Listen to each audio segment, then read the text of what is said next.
মানুষের আকাঙ্ক্ষাগুলোকে নিয়ে আগামী বছরগুলোতে কাজ করাটা অনেক গুরুত্বপূর্ণ। কারণ একটা দেশ স্বৈরাচারী হাসিনা তার ক্ষমতার মধ্য দিয়ে দেশের সিস্টেমগুলোকে ধ্বংস করতে যেমন এক যুগের অধিক সময় নিয়েছিল, তেমনি এই দেশকে গড়তেও একটা দীর্ঘ সময় প্রয়োজন।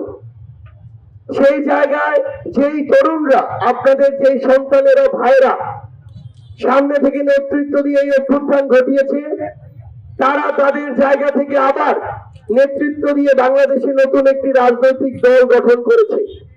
এখন যে কোনো ব্র্যান্ডের পুরাতন এসি বদলে নতুন ওয়ালটন এসিতে উপভোগ করুন 25% ছাড়।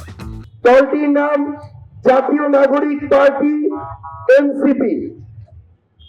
আমরা আজকে আমাদের জায়গা থেকে এনসিপির পক্ষ থেকে আপনাদের কথা শুনতে, আপনাদের কথাগুলো নীতি নির্ধারক মহলে জানাতে এবং আপনাদের কথাগুলো আগামীর বাংলাদেশে বলতে আজকে বিরলে এসেছি। আমার বাড়ি এখান থেকে খুব বেশি দূরে নয়। আজকে আমি বাড়ি থেকে এখানে এসেছি। পঞ্চগড় জেলার আটোয়ারী উপজেলাতে আমার বাড়ি। এই উত্তরাঞ্চলের মানুষের যে দুঃখ দুর্দশা, সেটা আমরা খুব কাছে থেকেই দেখেছি। বিগত 16 বছরে উত্তরাঞ্চলকে একটা দলের অংশ মনে করে সবসময় বঞ্চিত করা হয়েছে। দক্ষিণাঞ্চলের একটা পৌরসভায় যে উন্নয়ন বরাদ্দ দেওয়া হতো, উত্তরাঞ্চলের একটা জেলাতেও সেই বরাদ্দ দেওয়া হতো না। দক্ষিণাঞ্চলের একটা এক্সপ্রেসওয়ে করতে যে বরাদ্দ দেওয়া হতো, আপনার এই পুরো রংপুর বিভাগে সে উন্নয়ন বরাদ্দ দেওয়া হতো না।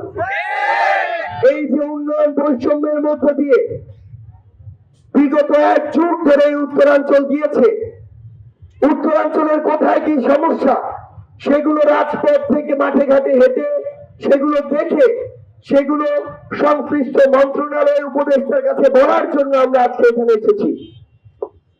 আমরা বিগত সময়ে রাজনৈতিক যে চর্চা, সেখানে দেখেছি নেতারা ইলেকশনের কয়েকদিন আগে ভোট চাইতে আপনাদের কাছে আসে, পরের 5 বছর আর খুঁজে পাওয়া যায় না। আমরা আমাদের জায়গা থেকে মনে করি আগামীর বাংলাদেশে যারা নেতৃত্ব দিতে চায় তাদেরকে আগে বাংলাদেশের প্রত্যেকটা জেলা, উপজেলা, ইউনিয়নে ঘুরতে হবে।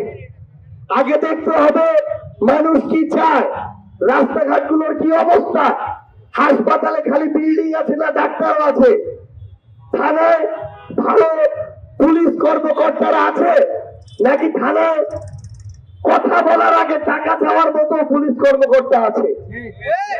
আমরা দেখতে এসেছি যে ভূমি যে অফিসগুলো, সেই ভূমি অফিসগুলোতে মানুষের যে সেবা, সেই প্রাপ্য সেবাটুকু মানুষ পায় কিনা, নাকি সেখানে সেবা পাওয়ার আগে টাকার জন্য দর কষাকষি হয়।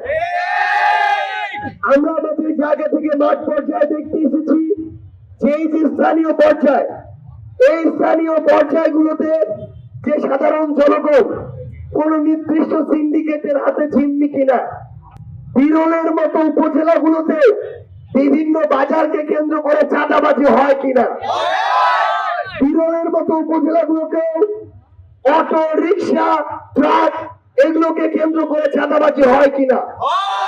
আমরা স্পষ্ট করে আপনাদেরকে একটা বিষয় বলি, আগামীর বাংলাদেশে চাঁদাবাজির কোন স্থান হবে না। একজন চাঁদাবাজ সে যেই দলের হোক না কেন, তার দলের যত ক্ষমতাই হোক না কেন, তাদের বিরুদ্ধে আমরা দাঁড়িয়ে যাব। একটা উপজেলা, জেলায় কত বড় ক্ষমতাশালী একজন চাঁদাবাজ হতে পারে, আমরা বিশ্বাস করি সে শেখ হাসিনার চেয়ে বড় ক্ষমতাবান কেউ নয়। তাহলে ওই শেখ হাসিনার যদি পতন হতে পারে, এরকম জেলা, উপজেলা 3-4 জন ছেঁচড়া চাঁদাবাজের পতন সম্ভব। আপনাদেরকে আপনাদের জায়গা থেকে এই ভয়েসটা তুলতে হবে। রাজনৈতিক দল দেখার দরকার নাই, মার্কা দেখার দরকার নাই। যেই মানুষটা ভালো, যেই মানুষটা টাকা ছাড়া আপনার কথা বলে, আপনার জন্য কাজ করে, তাদেরকেই আগামীর বাংলাদেশে আপনাদের প্রতিনিধি নির্বাচিত করতে হবে।